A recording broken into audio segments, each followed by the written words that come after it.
Hello friends, आज के इस वीडियो में हम बात करेंगे भारत के कुछ प्रसिद्ध युद्धों के बारे में। ये ऐसे युद्ध हैं जिन्होंने भारत के इतिहास को बदल दिया। तो आइए शुरू करते हैं। भारत का सबसे ज़्यादा जो प्रसिद्ध युद्ध हुआ उसका नाम था कलिंग का युद्ध, जो करीब 261 बीसी के आसपास हुआ था, अशोक और कलिंग के बीच में। तो अशोक जो है ये मौर्य साम्राज्य का एक महानतम शासक था। अशोक के पिता का नाम था बिंदुसार और बिंदुसार के पिता का नाम था चंद्रगुप्त मौर्य, जिन्होंने भारत में मौर्य साम्राज्य की स्थापना की थी चाणक्य की सहायता से घनानंद को हराकर। तो कहा जाता है कि उस समय जो कलिंग था वो हाथियों के लिए फेमस था और कलिंग अपने आप को स्वतंत्र राज्य घोषित करने का प्रयास कर रहा था। उसी समय मगध की गद्दी पर बैठा था अशोक, और यही कारण था कि अशोक और कलिंग के बीच में एक भयंकर युद्ध हुआ, जो अभी तक जितने भी युद्ध हुए उसमें सबसे भयंकर युद्ध माना जाता है। तो आइए देखते हैं इस युद्ध की कुछ खासियत। ईरान से लेकर बर्मा तक फैले विशाल मौर्य साम्राज्य के सम्राट अशोक और स्वतंत्रता प्रिय छोटी सी रियासत जिसका नाम था कलिंग, जो वर्तमान में उड़ीसा है, उड़ीसा के आसपास है, इन दोनों के बीच में हुआ था। और ये इतना भयंकर युद्ध था कि आज भी इसकी आक्रामकता और भीषण नरसंहार को याद कर रोंगटे खड़े हो जाते हैं। तो आप ये मैप देख सकते हैं मानचित्र में। ये जो मैप है ये उस समय के अखंड भारत का चित्र है। यहाँ पर आप देख सकते हैं कि ये है तक्षशिला, जहाँ पर जो चाणक्य महोदय थे वो यहीं पर आचार्य थे। और ये जो इंद्रप्रस्थ लिखा हुआ दिखाई दे रहा है ये दिल्ली है, इसके बाद ये मथुरा है, और ये जितना भी ब्लू कलर का एरिया आपको दिखाई दे रहा है ये पूरा मौर्य डायनेस्टी का है।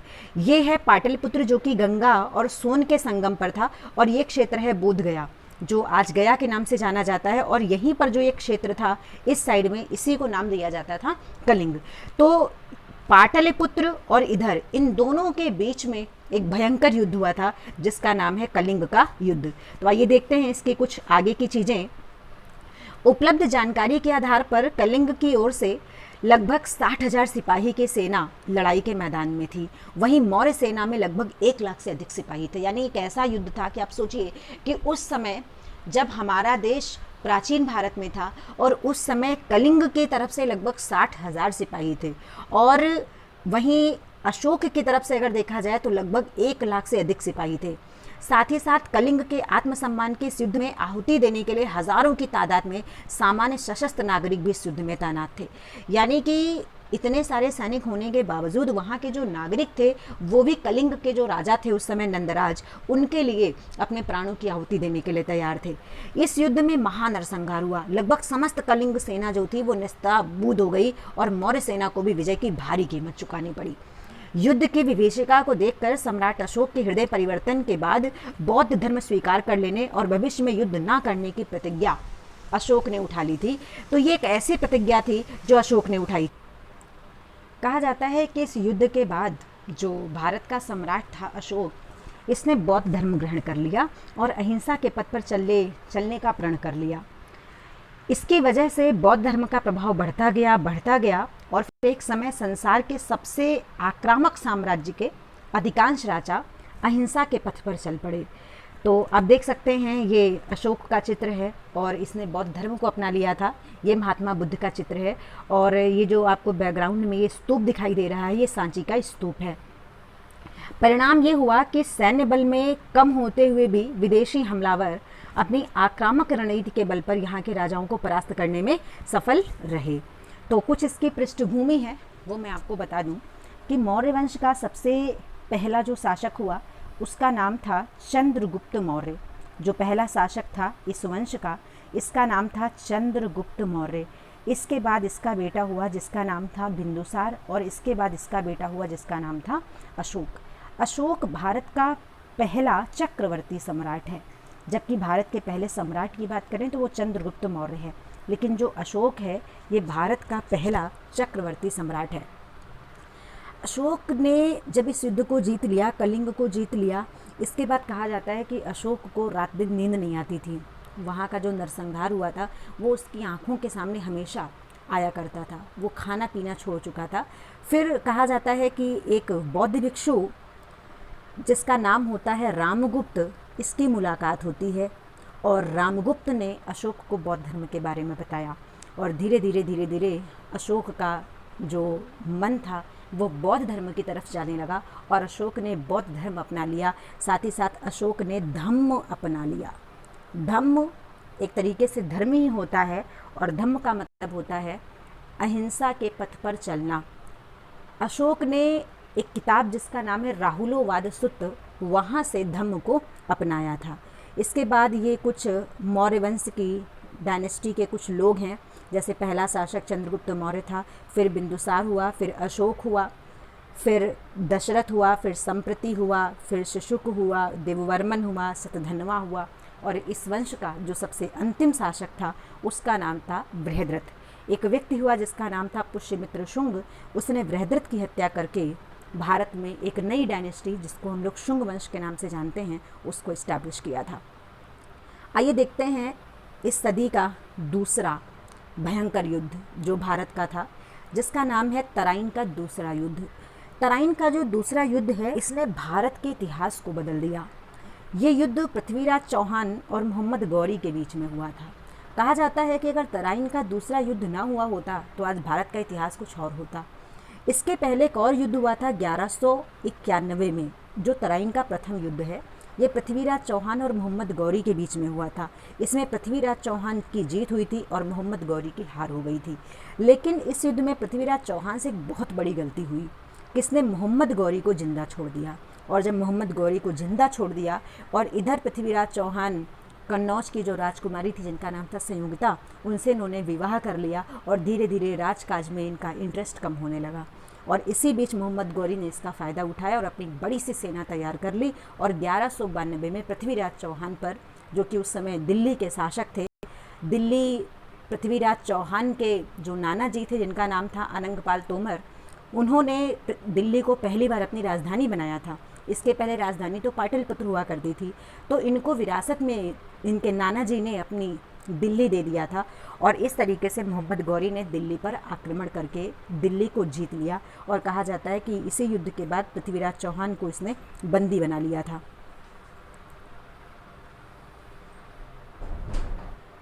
उस समय की अगर स्थिति की बात करें तो 1191 तक भारत मुख्य रूप से हिंदू राजपूत राजाओं के अनेक साम्राज्यों में बटा हुआ था।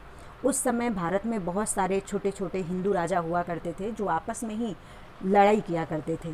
इससे पहले कुछ पश्चिमी हमलावर यहाँ आए जरूर, लेकिन वो भारत के पश्चिमी भूभाग तक लूटपाट करने तक ही सीमित रहे और यहाँ से वापस चले गए।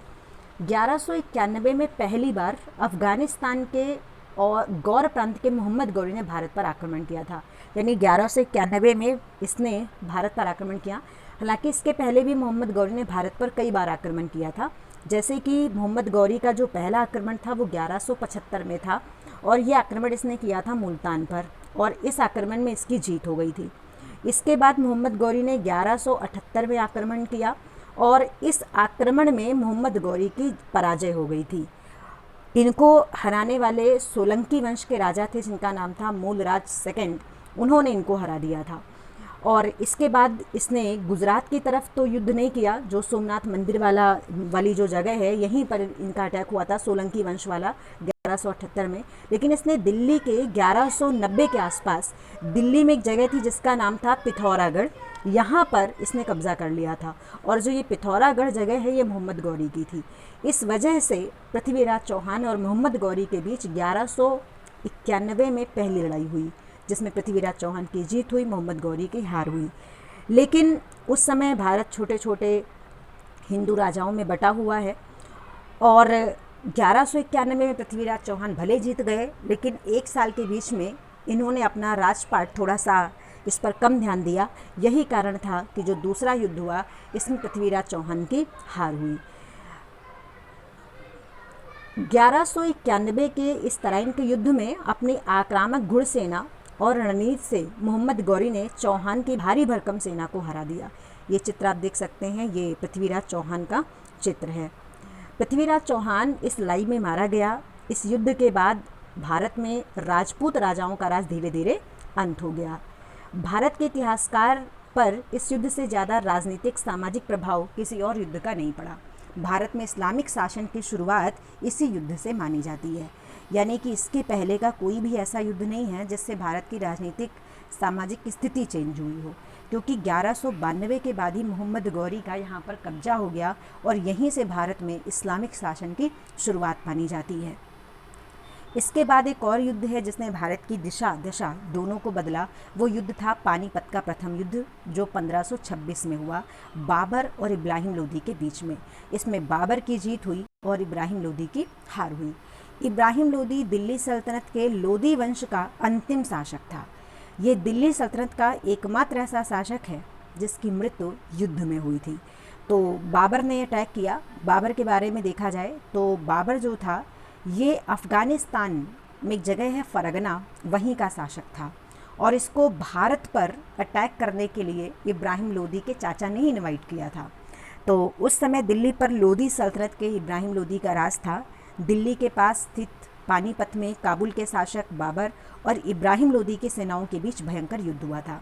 तो ये देख सकते हैं आप, ये है इब्राहिम लोदी और ये है जहीरुद्दीन मोहम्मद बाबर। लोदी की सेना संख्या में अधिक और ज़्यादा शक्तिशाली थी, किंतु उस समय के सामरिक हथियारों से कहीं उन्नत हथियार अपनी 24 तोपों के दम पर बाबर ने लोदी की सेना को हरा दिया और इस लड़ाई में इब्राहिम लोदी की मौत हुई। कहा जाता है कि भारत में पहली बार तोपों का प्रयोग करने वाला जो व्यक्ति था उसका नाम बाबर था। इसने रूमी पद्धति के द्वारा भारत में तोपों का प्रयोग किया था। तो तोपों को सजाने की एक पद्धति होती है रूमी पद्धति, और इसके अलावा एक और पद्धति होता है जिसका नाम था उस्मानी पद्धति। तो इन सारी पद्धति का इसने प्रयोग किया। इसके अलावा जो बाबर था एक ये कुशल सेनानायक भी था और ये चक्रव्यूह लड़ना जानता था, चक्रव्यूह बनाना जानता था और इस युद्ध में इसने चक्रव्यूह का प्रयोग किया था और इब्राहिम लोदी को इसमें आधी रात के समय मार दिया था। इस प्रकार संसार के सबसे शक्तिशाली और लंबे समय तक चलने वाले साम्राज्यों में से मुगल शासन की भारत में स्थापना हुई थी। तो मुगल वंश की ये हायरार्की है। पहला शासक बाबर होता है, फिर हुमायूं है, फिर अकबर है, फिर जहांगीर है, फिर शाहजहां है और फिर औरंगजेब है। इसके बाद कुछ और शासक हैं जो उत्तरवर्ती मुगल काल में आते हैं। मुगल शासन ने भारत में राजनैतिक, आर्थिक, सामाजिक इतिहास को हमेशा के लिए बदल कर रख दिया। आज जो भारत विशेषकर उत्तर भारत का ताना बाना है उसकी नींव मुगल शासन की स्थापना के साथ ही रख दी गई थी। आप देख सकते हैं कि रेड फोर्ट, बुलंद दरवाज़ा, ताजमहल, ये जितनी भी इमारतें हैं ये मुगल काल में ही बनवाई गई थी। इसके अलावा एक और भयंकर युद्ध होता है जिसका नाम है प्लासी का युद्ध, जो 1757 बीसी के आसपास हुआ था लॉर्ड क्लाइव और नवाब सिराजुद्दौला के बीच में। प्लासी के युद्ध की बात करें तो यहाँ से भारत में अंग्रेज़ों का शासन शुरू हो गया। भारत में जितने भी युद्ध हुए उनका परिणाम जो आया उससे भारत की राजनैतिक, सामाजिक, आर्थिक दशा परिवर्तित हुई। तो जो 1757 का युद्ध था इसमें लॉर्ड क्लाइव की जीत हुई थी और नवाब सिराजुद्दौला की हार हुई थी। तो प्लासी की लड़ाई ने भारत में अंग्रेज़ों के पांव मजबूती से जमा दिए थे। लॉर्ड क्लाइव के नेतृत्व में ब्रिटिश ईस्ट इंडिया कंपनी की सेना ने नवाब सिराजुद्दौला की सेना को प्लासी की लड़ाई में पूरी तरह से तहस नहस कर बंगाल में ब्रिटिश शासन स्थापित कर दिया था। ये चित्र देख सकते हैं, ये सिराजुद्दौला का है और ये चित्र है लॉर्ड क्लाइव का। उस समय भारत में फ्रांसीसी और अंग्रेज़ों के बीच व्यापारिक और भविष्य के सामरिक आधिपत्य को लेकर संघर्ष चल रहा था। सिराजुद्दौला के समर्थन में था, जितने भी फ्रांसीसी थे उनके समर्थन में सिराजुद्दौला हुआ करते थे। सन 1756 में उसने अंग्रेज़ों के कलकत्ता स्थित व्यापार केंद्र पर हमला कर वहां मौजूद ब्रिटिश फौज का नरसंहार कर दिया था। प्लासी की लड़ाई में मीर जाफ़र ने सिराजुद्दौला से गद्दारी कर ब्रिटिश फौजों का साथ दिया था। इस लड़ाई के साथ कुछ समय बंगाल की कमान मीर जाफ़र के हाथ रही थी, किंतु अंग्रेज़ों को चस्का लग चुका था और जल्दी ही उन्होंने वहाँ का शासन अपने हाथ में लेकर खुद ही बंगाल में राज करना आरंभ कर दिया। यानी कि उस समय सिराजुद्दौला को धोखा देने वाला जो व्यक्ति था उसका नाम था मीर जाफ़र। मीर जाफ़र ने अंग्रेज़ों का साथ दिया था और जब सिराजुद्दौला की हार हो गई इसके बाद जो मीर जाफ़र है ये अंग्रेज़ों के हाथ की कठपुतली बना रहा और इसने बंगाल पर शासन किया। यहाँ से कमाई हुई दौलत के बल पर अंग्रेज़ों ने अपनी सेना को और मजबूत किया और धीरे धीरे भारत में अपने साम्राज्य की स्थापना कर डाली। इसके बाद एक युद्ध है जिसका नाम है कोहिमा का युद्ध, जो 1944 बीसी के ईसी के एडी के आसपास इंग्लैंड और जापान के बीच में हुआ था। तो कोहिमा भारत में बर्मा की सीमा के निकट नागालैंड में स्थित है। तो कोहिमा जो है वो नागालैंड की कैपिटल है। तो भारत में बर्मा की जो सीमा है वहीं पर ये स्थित है, जिसका नाम है कोहिमा। कोहिमा का युद्ध इतिहास में पूरब के स्टालिनग्राद के नाम से प्रसिद्ध है। तो ये ध्यान रखेंगे कि जो कोहिमा का युद्ध है ये पूरब के स्टालिनग्राद के नाम से जाना जाता है। यहाँ पर मिली पराजय द्वितीय विश्व युद्ध के दौरान जापानी फौजों को मिलने वाली सबसे महत्वपूर्ण शिकस्त थी, जिसने भारतीय उपमहाद्वीप और संभाव्यता सारे संसार में जापानियों को बढ़ने से रोक दिया था। बर्मा पर जापानियों का अधिकार था, जिन्होंने भारत में आधिपत्य की महत्वाकांक्षा योजना बनाई ताकि यहाँ संपदा का इस्तेमाल युद्ध में किया जा सके और अंग्रेज़ों की ताकत को कमज़ोर किया जा सके, क्योंकि अंग्रेज़ भी उस समय सेना और संसाधनों के लिए भारत पर ही निर्भर थे। तो आप ये मैप देख सकते हैं, ये म्यांमार है जिसकी आज के समय में राजधानी है नेपितो। ये भारत की सीमा पर स्थित है और यहीं पर जो नागालैंड है यहीं पर है कोहिमा। खैर, इस युद्ध में जापानियों की हार हुई और भारत का इतिहास नए सिरे से लिखते लिखते रह गया। यदि भारत या इसके बड़े भूभाग पर जापानी अपना कब्जा जमाने में कामयाब हो जाते तो ये मित्र देशों के लिए बहुत बड़ा सामरिक नुकसान हो जाता। यानी जो ये युद्ध हुआ इसमें भारत की यानी कोहिमा की जीत हो गई और जापान हार गया। अगर ये उल्टा परिणाम होता तो शायद आज भारत का इतिहास कुछ और होता।